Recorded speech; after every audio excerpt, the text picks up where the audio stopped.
Hi everyone, this is Karen with Half Acre Wood. We are a small Nubian dairy goat farm in Greenville, Florida, and we are an at-home sourdough bakery, and we're also a board member of the North Florida Farm Academy. So we are going to the National Peanut Festival Dairy Goat Show this year. It's in Dothan, Alabama. And we will be going along with the Leon County Dairy Goat Club. So all the 4-H kids who will be bringing their goats, bringing their leased goats to show in the showmanship part of the dairy goat show. So when you're in a showmanship class, you're needing to show the judge that you know how to handle your goat, you know about your goat, you know anatomy, parts on your goat.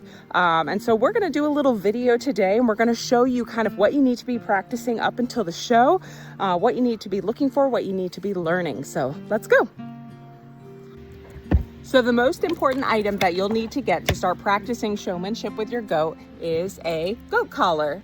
And you can get these at Tractor Supply. This is a green one. Oops. These ones are normally $18.99, but they also have these ones available. These are better for show because they are stronger, they look nicer, and they are made of leather. These are normally $19.99 at Tractor Supply. You hold it up so they can see? Yeah. So that one's just a leather one. Yeah. But has the chain and everything. All right, good job. All right, ready? Yeah.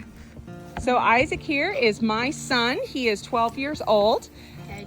And this is his show goat, who is Nottie, N-O-T-T-I-E, or the Not Nothing. And he's gonna show you how he puts that show collar around her neck. You ready? Okay, yeah, sure. So you're gonna have to approach your goat, obviously, and then hook him around here, and then do this, and then clip it for the right size for your goat. Mine is just right here. It depends on the size. And if you see this dangling down, you just put it right back up here and clip it right here. And if you have a baby, it's gonna be like dangling down to the ground, so you're gonna have to do it like multiple times. But yeah, and never put it down here, because if you tug too much down here, they will faint. So always keep it up by their jaw. The length that we normally leave between the top of the goat collar and their neck is about 3 to 4 inches. You can see I kind of have it way off her neck. This is for a goat who's been used to being led around. Nottie's been showing since she was 6 months old. She's now about a year and a half. And when we have it up like this and kind of loose, it just makes her look more elegant as we walk around the ring, and we'll be showing you that a bit later. If you have a goat that's new to walking on a collar, you will end up having it tighter so that you can maintain better control. And as your goat gets used to it, then you can slowly start loosening the collar. So as you can see here, Isaac is walking with his goat. This is how you're gonna walk around the ring with your goat. So this is what you wanna be practicing, right? Isaac's not in a rush. He wants to take his time, because as you're walking around a ring, a judge is going to be looking at your goat, judging her conformation, right? A big word for the way that she's built, her body structure. They're going to be judging you to try to see if you handle your goat. Is your goat fighting you? Have you practiced with your goat? So you want to walk nice and slow like this. Have your goat, bless you, have your goat right up next to you, right? The neck is right next to Isaac's hip here. You want her to be moving along with you and listening to you. Here, Isaac, go ahead and turn around. So as Isaac turns around, same thing, you can see Nottie turns around with him, right? Is walking along with him here, is not resisting him. You can tell Isaac has spent a lot of time with this goat. So we got Nottie walking really nice here. And what's gonna happen, and what you wanna practice, is in the ring, when either the goat stops in front of you or the judge tells you to stop, you're gonna pull up on your goat's collar and you're gonna stop your goat. Every time your goat stops in the ring, you're gonna want to set her up. What does that mean? Set her up means we want her legs to be square, right? We want them to be under her. We want, from the side view, one to be right behind the other, her to be lined up. And then we're gonna want to just give her a slight pinch on her, or above her hip bones here, so that her hips drop down. And that's kind of the show stance that we're looking for when we're in the ring. So here I have Nottie, she's stopped. I'm gonna go ahead and look at her front legs to see if she's set up in the front. These are Naughty's withers, right? It's the top of the spine that's right above her shoulders here. These are her withers. And you can see there's a little bump in her spine here. That's what the withers are. From the withers going straight down is where her leg should be set. So you can see she stopped naturally like that. Her leg is right under her withers. So I'm gonna go ahead and look at her other leg.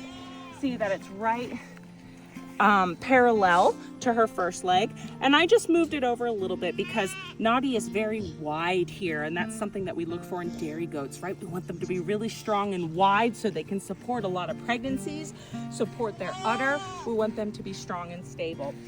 So her front legs look great here.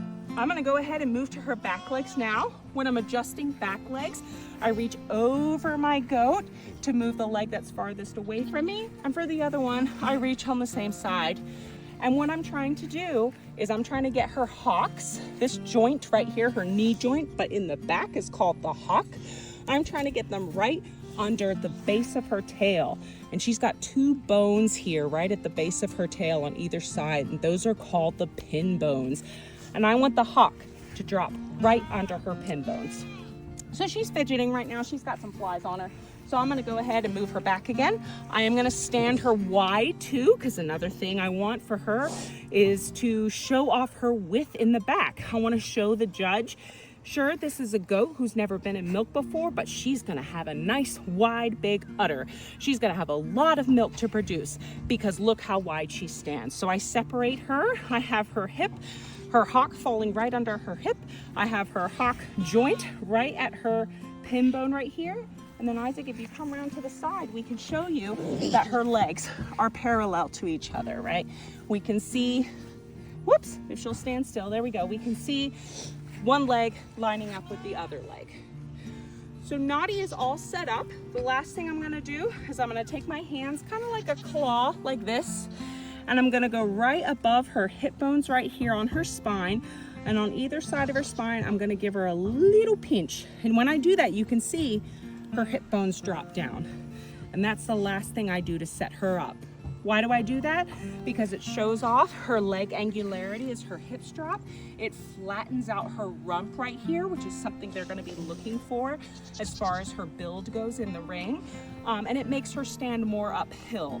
It looks like her withers now are above her hips. And for Naughty, that is actually true. So I'm gonna drop her down again. I'm gonna make sure, again, my lead is up by her neck. Her neck is up high, and Naughty here is set up. The last thing I'm gonna do when my goat gets used to being set up is I'm gonna take a tiny step back because I don't want the judge to be distracted by me.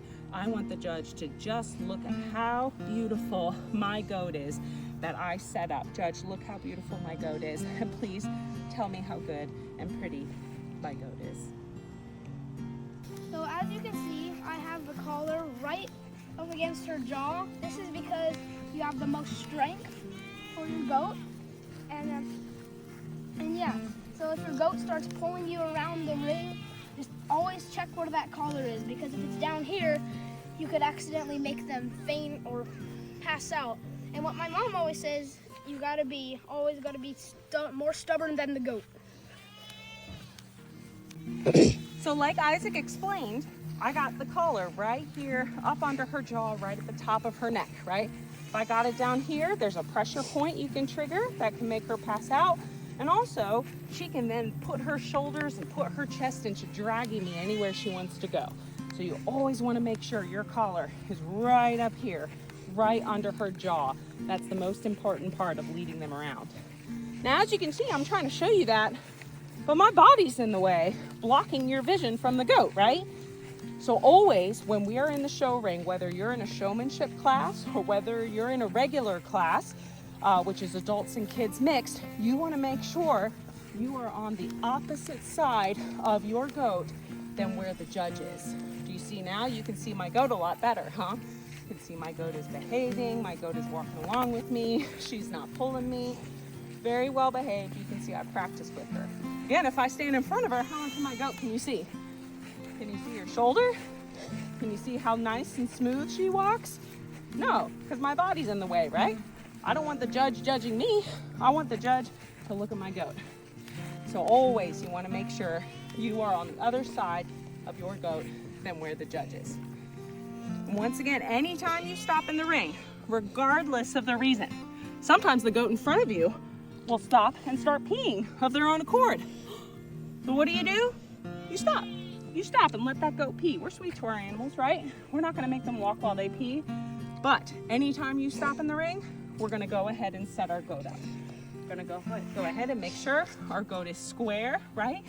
Her legs are right underneath her withers, showing off her beautiful, strong brisket. We're gonna pinch her down here. We're gonna make sure her hocks are right under her pin bones. I can see this beautiful leg angulation she's got here. And we're gonna hold her head up high and take a step back.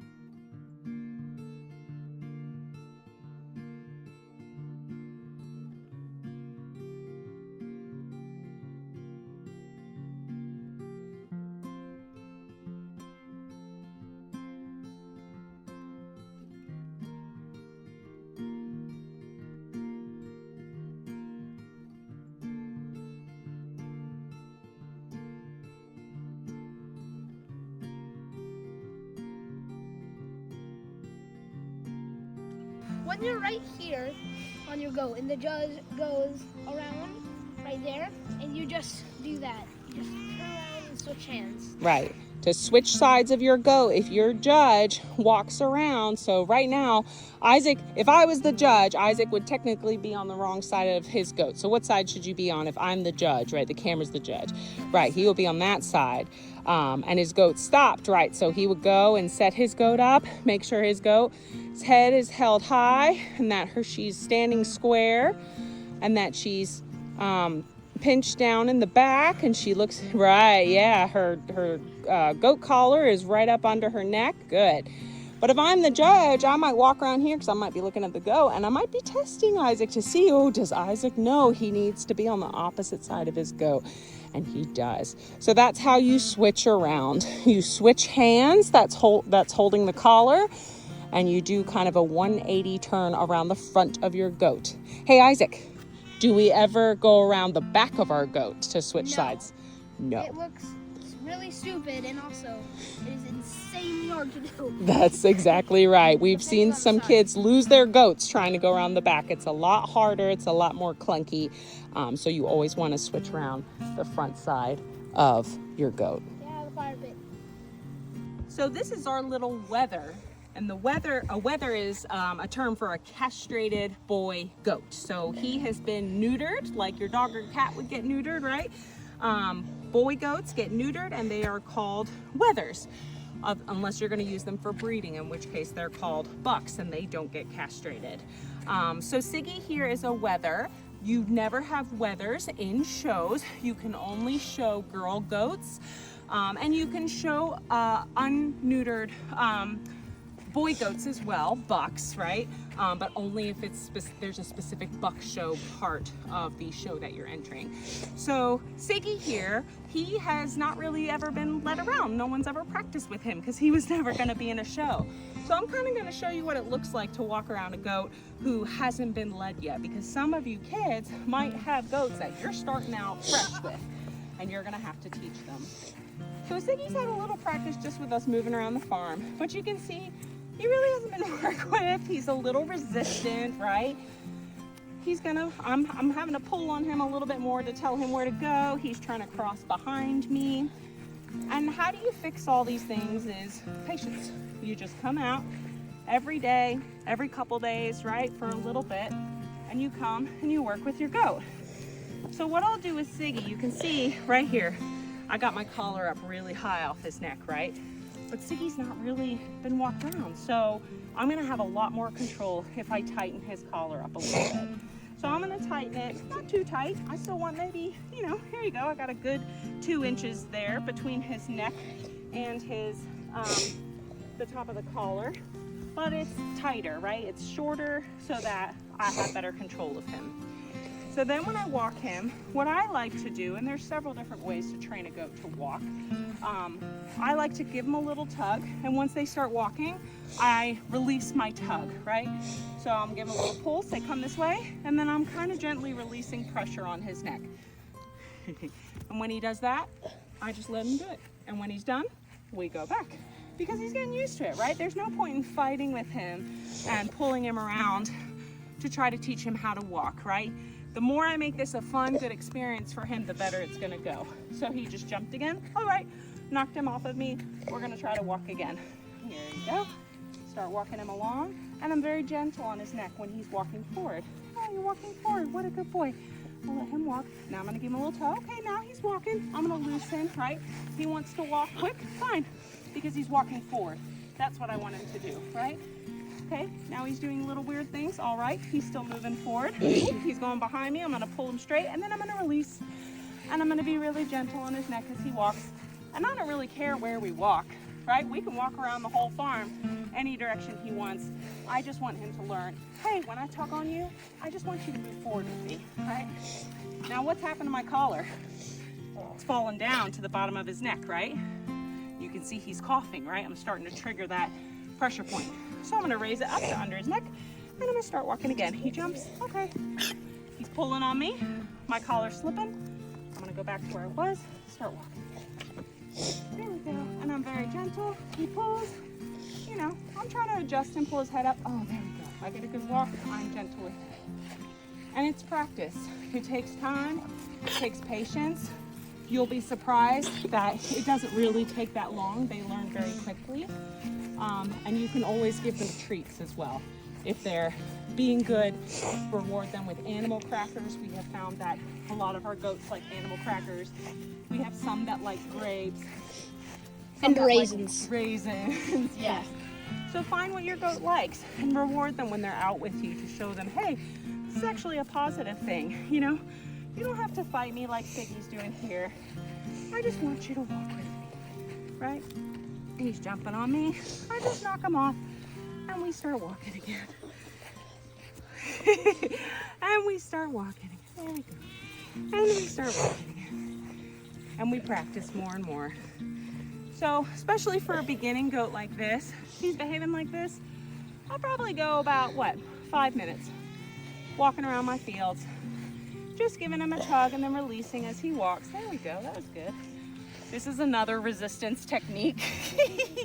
Trudging along on the knees, laying down. Oh baby, what do? I just stand him back up and I start walking again. There we go, because every time we're walking, I release pressure. And when he walks well, I can tell him he's a good boy. Come on, Sigs, up we go. Get him up. Start walking. Yeah. Come on, Siggy boy. Oh, he gets down. Stand him up. Come on, big man. Yes. Good boy, right? Time and patience. And I'll keep working with Siggy and do an updated video to show you, you know, just a few minutes every day. Within a week, they'll be walking around with you. So another tip I want to share with you guys about teaching your goats to walk, particularly your baby goats. Siggy here is about 6 months old, but this really helps for your 6-week-olds, your 2-month-olds, your goats who really are still attached to mom. Things that you can do is practice walking them towards something they want to go towards, like mom. For a baby, it would be mom, right? For a baby, it would be their siblings. They love their family units. They want to stay together. Walk them towards mom. You know, if you're able to pick them up, walk them away, and then put them down and walk back towards mom. And that will start to teach them kind of what they need to be doing when you're trying to lead them along, while also getting a forward movement that you're looking for because they're moving towards something they like. So Siggy here, the trick to Siggy is he loves his herd.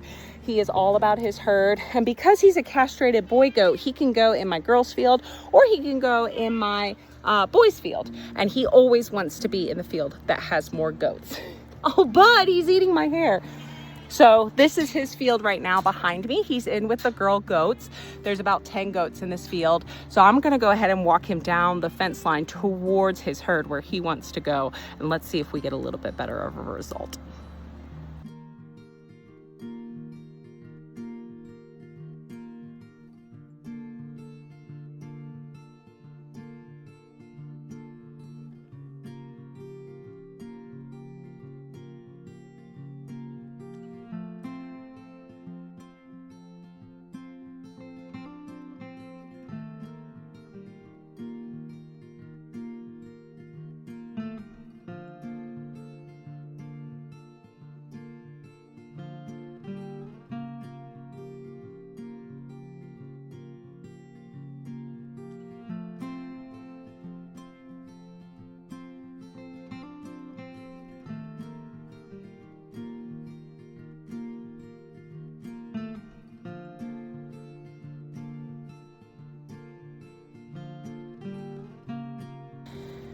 So as you can see, I had a little bit more success there, right? I was walking towards something he wanted to go towards.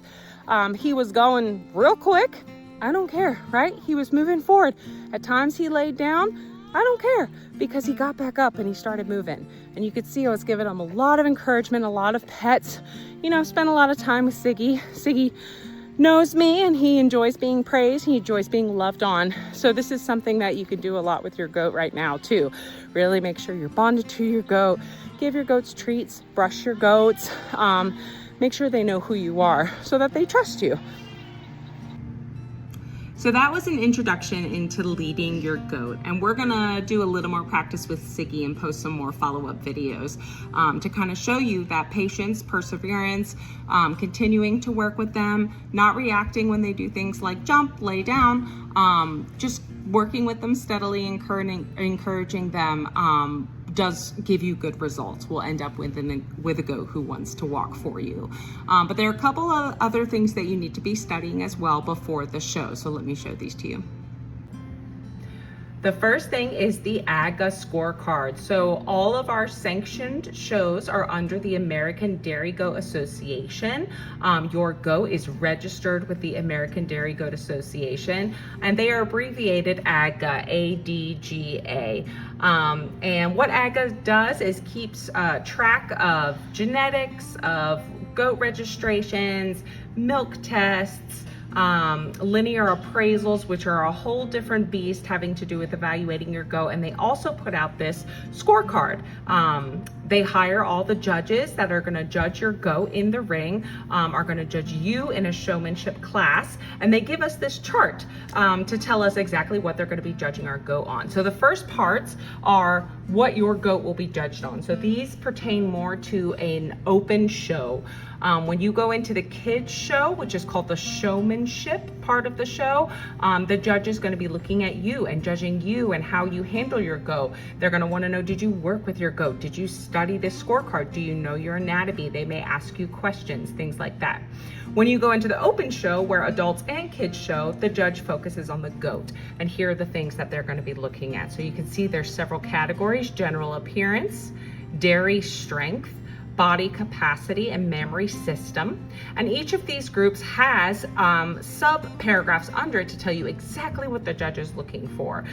So for example, if your goat is a senior, meaning they are in milk, they're going to be looking for udder support, a strong medial suspensory ligament. So do you know what a medial suspensory ligament is? They want a good, strong, well-attached fore udder. They want a good rear udder, right? They want it to look full, high, wide arch, well attached, things like that. So you need to look through this and learn these different categories and learn the points. Bucks typically aren't going to be showed in showmanship clinics, and only in shows if there are actual buck divisions for them to be shown in. So that doesn't happen in all shows. It definitely doesn't happen in many shows. So really you just need to be focusing on senior does and junior does. So again, junior does are does that have not freshened, meaning they have never gone into milk, they have never had a baby. And junior does can only be 2 years old and under 2 years old. Once a doe hits 2 years old, if they have never freshened, they are not eligible to show in an ADGA show. So your junior does or your young does who haven't freshened under 2 years old. Any doe that has freshened is a senior doe. So there's different point values, and you can see the reason is because memory system is down here, and junior does are does who have not had kids, who have not gone into milk, so they're not going to have a memory system yet. Sure, they have their teats, they have the organs that they need, but their udder has never been filled, so they're not going to be graded on it. So the points shift a bit, but you want to learn these categories and you want to learn the points values for each of the categories. The next thing that you're going to want to also start reviewing is the showmanship part of the ADGA scorecard. So this is just the second page of the ADGA scorecard, but it tells you what the judge is going to be judging when you're in a showmanship class, when you're in a kids class and the judge is judging you. So they want to see that your goat is in good condition. They want to see that their hair is nice and clean and shiny. They want to see their hooves are trimmed, right?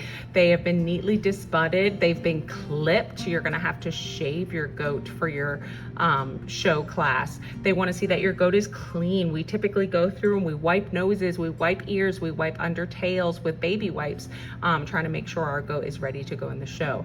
They want to look at you. They want to see that you are clean, right? You're wearing all white. We typically wear white pants and a white shirt. White is what represents milk in the dairy world, and so they want to see that you are wearing the white that you should be wearing and you're keeping yourself as clean as possible. And then here's that you know how to handle your goat, right? You're able to lead your goat. Are you positioning yourself on the opposite side of the judge, right? When the judge goes on the other side of you, are you turning around across the front of your animal and leading them from the other side? Do you know how to set up your goat? Things like that. And all of these items also have point values, so you want to make sure you're studying this as well. And I'll drop a link below in the description to this ADGA scorecard so you can print it out and find it. And then equally as important, you need to know the anatomy of your goat.